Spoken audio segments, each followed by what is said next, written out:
जय गुरुजी संगत जी। महाशिव गुरुजी सत्संग में आप सबका स्वागत है। आज का सत्संग शुरू करने से पहले गुरुजी का ध्यान करते हैं। ओम नमः शिवाय, शिवजी सदा सहाय। ओम नमः शिवाय, गुरुजी सदा सहाय। ओम नमः शिवाय, शिवजी सदा सहाय। ओम नमः शिवाय, गुरुजी सदा सहाय। ओम नमः शिवाय, शिवजी सदा सहाय। ओम नमः शिवाय, गुरुजी सदा सहाय। आज का सत्संग आशा आंटी जी का है, तो चलिए सत्संग शुरू करते हैं। गुरु जी के चरणों पे कोटि कोटि नमन। गुरु जी के शरण में आने से पहले मेरा स्वास्थ्य ठीक नहीं रहता था। मेरे मस्तिष्क में अस्थिर खून के थक्के थे, जिनके कारण मुझे अक्सर बेरोक चक्कर आते और उल्टियां होती। मेरा इलाज चल रहा था और मैं बहुत सारी दवाइयां ले रही थी, एक दिन में 15 से 20 गोलियां तक, जिससे मेरा शरीर फूल गया था और मैं असहनीय दर्द में थी। अगर मैं दवाइयों की एक भी खुराक लेना भूल जाती थी तो मेरी हालत और बिगड़ जाती थी। फिर हमें गुरुजी के बारे में पता चला और हमने गुरुजी के दर्शन के लिए आना शुरू कर दिया। गुरुजी का दर्शन अपने आप में ही बहुत शांतिदायक और मन को संतुष्ट करने वाला होता था। परम पूजनीय गुरुजी महाराज की उपस्थिति में बैठना एक दिव्य अनुभव था। हम बाहरी दुनिया भूल जाया करते थे। गुरुजी के चरण कमलों में होने से बढ़कर कोई खुशी नहीं होती थी। जो भक्त हमें गुरुजी के पास लेकर आए थे, एक दिन उन्होंने मुझसे पूछा, आप कितनी दवाइयां लेते हो आंटी? तब मुझे एहसास हुआ कि मैं एक भी दवाई नहीं ले रही थी, फिर भी बिल्कुल ठीक थी। गुरुजी सर्वोत्तम है। उन्होंने न केवल मेरा उपचार किया, परंतु मुझे यह एहसास भी नहीं होने दिया कि मेरा उपचार हो रहा था।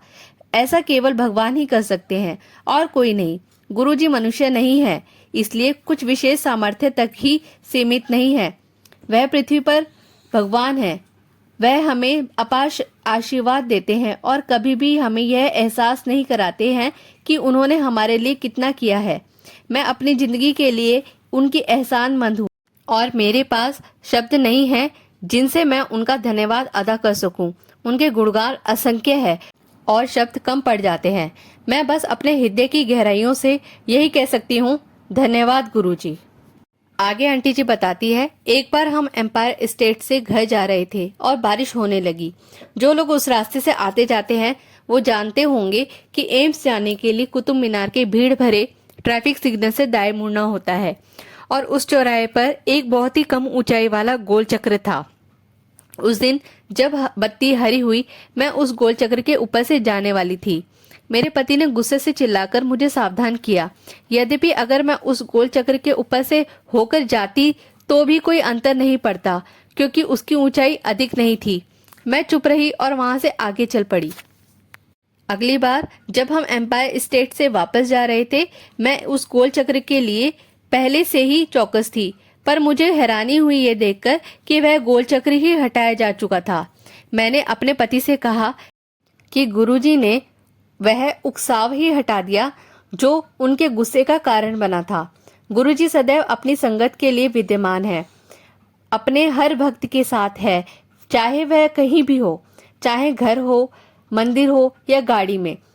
गुरुजी अपनी संगत का ध्यान रखने के लिए और उनकी रक्षा करने के लिए सदैव विद्यमान होते हैं। गुरुजी सदैव सुनिश्चित करते हैं कि उनकी संगत को किसी तरह की हानि ना हो। एक और दिन हम एम्स और साउथ एक्सटेंशन से होते हुए एम्पायर स्टेट से लाजपत नगर में अपने घर को जा रहे थे। मूलचंद चौराहे पर अंडरपास के निर्माण कार्य का काम चल रहा था। इस कारण उस चौराहे पर बहुत विकट ट्रैफिक जाम होता था। मेरे पति ने सुझाव दिया कि वह अगली बार हमें दूसरा रास्ता लेना चाहिए और मैंने उनकी बात को हामी भर दी। अगली बार हम फिर से मूलचंद चौराहे से गुजरे। अपेक्षा अनुसार वहां बहुत बड़ा ट्रैफिक जमा था और एक छोटा सा फासला पार करने में हमें 20 से 25 मिनट लग गए। मेरे पति मुझसे नाराज थे। मैंने उनसे माफी मांगी और कहा कि अगली बार वह मुझे पहले ही याद दिलाएं कि हम कोई और रास्ता ले। किस्मत का खेल था कि अगली बार हमने फिर वही रास्ता चुना। मैं उस रास्ते की इतनी आदी हो गई थी कि स्वाभाविक रूप से वह रास्ता ले लेती थी। मैं फिर से उस रास्ते पर भारी ट्रैफिक जाम की अपेक्षा कर रही थी और डर रही थी कि मेरे पति गुस्सा हो जाएंगे। अब कोई और रास्ता लेना मुमकिन नहीं था, परंतु मुझे हैरानी हुई जब मैंने देखा कि अंडरपास अब गाड़ियों के लिए खुल गया था और वहां कोई ट्रैफिक जाम नहीं था। यह गुरुजी का चमत्कार था। एक तरफ तो मेरे और मेरे पति के बीच में होने वाली एक मुश्किल घड़ी टल गई और दूसरी तरफ हमारा वहां से जाना आसान हो गया। मेरी खुशी की तो कोई सीमा नहीं थी और इसका सबका श्रेय जाता है गुरुजी को।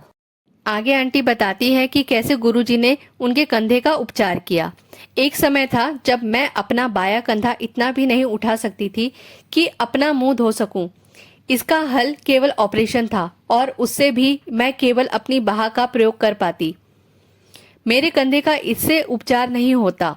इसे अपनी किस्मत समझकर मैंने स्वीकार कर लिया और ऑपरेशन करवा लिया।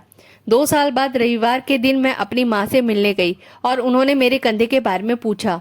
मैंने उदासीनता से जवाब दिया कि शरीर का कोई अंग काम करना बंद कर देता है तो उसका उपचार नहीं हो सकता, इसलिए किसी भी सुधार की उम्मीद करना बेकार था। आगामी बुधवार को मुझे बैठक में ही नींद आ गई। उठने पर मैं अंदर शयन कक्ष में चली गई। यद्यपि अंधेरा था, मैंने बत्ती नहीं जलाई और बैठने से पहले मैंने अपने बाएं हाथ से बिस्तर का सहारा लिया। मैंने अपना संतुलन खो दिया और गिर पड़ी। मैं उठी और यद्यपि मुझे थोड़ा दर्द महसूस हुआ, मैं सो गई। सुबह उठकर मैंने देखा कि मुझे थोड़ी सी चोट आई थी। शाम को मैंने देखा कि मेरा बायां कंधा जो पहले एक तरफ लटका हुआ था, अब वह अपनी सामान्य जगह पर था। मैं हैरान थी। यह बात समझने में मुझे ज्यादा समय नहीं लगा कि पिछली रात को गुरुजी ने एक छोटे से झटके में वह कर दिया था जो डॉक्टर नहीं कर पाए थे। मेरा कंधा अब बिल्कुल ठीक है। शुक्रिया गुरुजी हर अनुग्रह के लिए। आगे आंटी अपना दूसरा किस्सा सुनाती है कि कैसे शादी के स्थान पर सुरक्षित पहुंचे। 2 सितंबर 2006 को हमें फरीदाबाद में नाहर सिंह स्टेडियम में जाना था। उस दिन बहुत अधिक बारिश हो रही थी और सड़कों पर घुटनों तक पानी था। पहले तो हमने फरीदाबाद में एक अपने रिश्तेदार के यहाँ जाने का सोचा कि फिर वहां से सब शादी के स्थान पर ही साथ जाएंगे, परंतु जब हमने उनसे बात की तो उन्होंने हमें उनके घर आने से मना कर दिया और वह बोले कि हम शादी के स्थान पर सीधे पहुंचे, क्योंकि उनके घर के आगे बहुत पानी इकट्ठा हो गया था। इसलिए हम सीधा स्टेडियम के लिए गाड़ी से निकले। मुझे रास्ता पक्की तरह से मालूम नहीं था, इसलिए हम लोगों से पूछते हुए जा रहे थे। एक जगह पहुंचने के लिए हमें फ्लाईओवर के नीचे से जाकर मुड़ना था, परंतु लोगों ने हमें दूसरा रास्ता लेने को कहा क्योंकि इस रास्ते पर बहुत पानी इकट्ठा था। अब हमें एक तंग गली से होकर निकलना था और वह भी पानी से भरी हुई थी। पहले तो मैं वहां जाने से घबरा रही थी, पर फिर किसी ने हमें कहा कि आगे जाकर वहां हालत इतनी खराब नहीं थी, केवल थोड़ा सा ही रास्ता था जहां थोड़ा पानी भरा हुआ था। हम उस रास्ते पर गए और जल्द ही हमारी मारुति 800 पानी में आधी डूबी हुई थी। मेरा ध्यान बस इस बात पर केंद्रित था कि मैं गाड़ी चलाती रहूं, पर जब सामने से एक और गाड़ी आई और मुझे उन्हें रास्ता देना पड़ा तो गाड़ी बंद पड़ गई।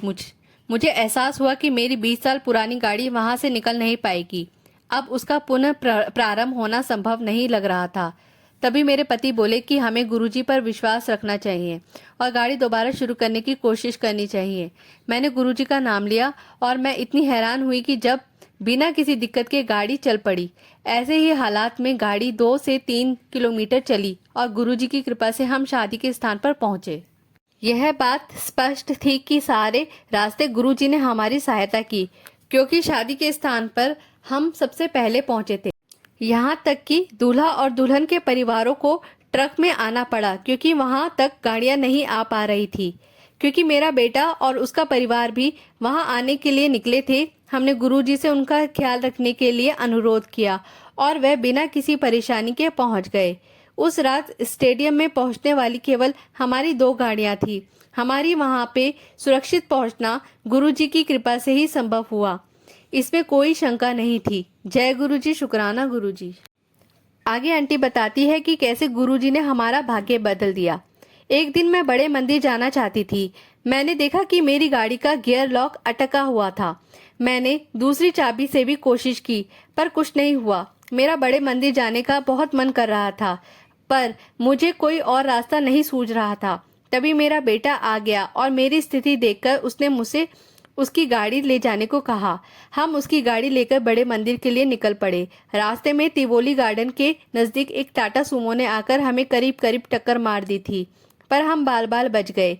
मेरे पति ने टिप्पणी की, यह आदमी तो किसी को मार देगा, यानी सुमो के ड्राइवर को बोला। और तभी उस गाड़ी ने एक मोटरसाइकिल पर सवार फेरी वाले और उसकी साइकिल रिक्शा को टक्कर मार दी। वह सुमो तब भी नहीं रुकी। तब हमें समझ आया कि क्यों हमारी स्विफ्ट गाड़ी का गियर अटक गया था और हमें अपने बेटे की आइकन गाड़ी में आना पड़ा। यहाँ तक कि मैंने मारुति सर्विस में फ़ोन करके उन्हें यह तक कहा कि गियर लॉक हमें उसके मूल्य से कहीं ज़्यादा परेशानी देता है। मारुति सर्विस के कर्मचारी ने हमें कहा कि गाड़ी के गियर लॉक का ऐसे अटकना अजीब था और उसमें क्या खराबी हुई थी, ये उनकी समझ में नहीं आ रहा था, पर हमें समझ आ गया था। गुरुजी ने हमें एक बड़ी दुर्घटना और संभवतः जान के नुकसान से बचाने के लिए सूक्ष्म तरीके से हमें गाड़ी बदलवाई। गुरुजी होनी को अनहोनी करके किसी भी संगत को बचा सकते हैं। गुरुजी भगवान हैं, वह सर्वव्यापी हैं और उनसे कुछ भी छुपा नहीं है। वह हम जैसे साधारण इंसान को भी कैसे बचा लेते हैं। जय गुरुजी। आगे आंटी जी बताती है कि सपने में गुरुजी के दर्शन से कैसे मेरा उपचार हुआ। 9 जुलाई 2008 को हम लोग रात का खाना खाकर आराम से बैठे हुए थे। करीब 9 बजे अचानक मेरी गर्दन से सिर तक एक और बहुत तीव्र से दर्द उठा। दर्द इतना अधिक था कि मुझे लगा रहा था कि मेरा सिर फट ही जाएगा।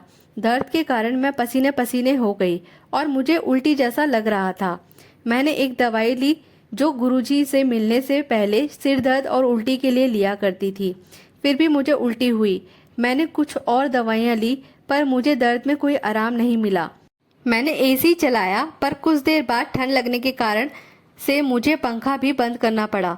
तभी मेरा बेटा जो डॉक्टर है आया और उसने मुझे कुछ दवाइयाँ दी, पर उनसे भी मुझे आराम नहीं मिला। मैंने उससे पूछा कि अब हम और क्या कर सकते थे, क्योंकि मेरा दर्द असहनीय था, पर उसके पास कोई जवाब नहीं था। दर्द से तड़पते हुए मैं बार बार अपने बेटे से पूछती रही कि इसका क्या उपाय था, पर वह बोला कि कुछ नहीं हो सकता था। तब मैंने गुरुजी को याद करके बस एक बार जय गुरुजी कहा और लेट गई। कुछ ही क्षणों में मुझे नींद आ गई। तब गुरुजी मेरे पास आए और जहाँ मेरे सिर में दर्द था वहाँ हाथ रखकर मुझे उठाया और बोले, ले ए गोली ले ले, ठीक हो जाएगी। पहले भी 2 बार देती सी, यह दवाई ले ले, ठीक हो जाएगी। मैंने यह दवाई पहले भी 2 बार दी थी। यद्यपि मुझे बिल्कुल पता नहीं कि गुरुजी ने यह दवाई मुझे पहले कब दी थी। उस दवाई ने कमाल कर दिया। मैं आराम से सो गई और जब सुबह उठी तो मुझे बिल्कुल दर्द नहीं था। मैं पूरी तरह से ठीक थी। गुरुजी ने मुझे सपने में दवाई देकर ठीक कर दिया। ऐसा केवल भगवान ही कर सकते हैं और कोई नहीं। 8 अगस्त 2008 को मुझे गुरुजी के दर्शन हुए। सपने में गुरुजी ने मेरे सिर की दाएं ओर हाथ रखा और बोले, खराब है। मैं बस गुरुजी को देखती रही और उन्होंने दोबारा मेरा सिर छुआ और बोले, खराब है, ठीक कर देंगे, कुछ गड़बड़ है, मैं ठीक कर दूंगा। सुबह उठकर मैंने अपने पति को गुरुजी के दर्शन के बारे में बताया। हम हैरान हो गए क्योंकि सपने में जहाँ गुरुजी ने मेरे सिर पर हाथ रखा था वहाँ बहुत समय से एक मोटी गांठ सी बनी थी, परंतु सुबह वह गांठ बहुत छोटी सी हो गई थी। इतनी छोटी कि बहुत ध्यान से देखने पर ही दिखाई देती है। मैंने बहुत डॉक्टरों के पास उस गांठ की जांच कराई थी, पर किसी ने भी उस पर गंभीरता से ध्यान नहीं दिया और उसका इलाज केवल ऑपरेशन ही बताया था। मुझे वहाँ दर्द होता था और दाईं और सोने से भी कष्ट होता था। बिना मेरे कहे, बिना बताए गुरुजी ने मेरी परेशानी को मिटा दिया। वाह मेरे भगवान, आपका बहुत बहुत धन्यवाद।